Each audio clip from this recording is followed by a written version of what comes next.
Ever catch a yawn from someone across the room and wonder, why did I just do that?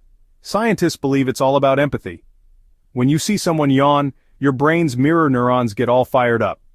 These neurons are like little copycats in your brain, making you yawn too.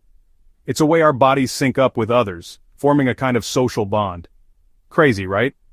It's like your brain is saying, hey, I feel you. So next time you see someone yawn, give it a try. See if you can resist yawning back.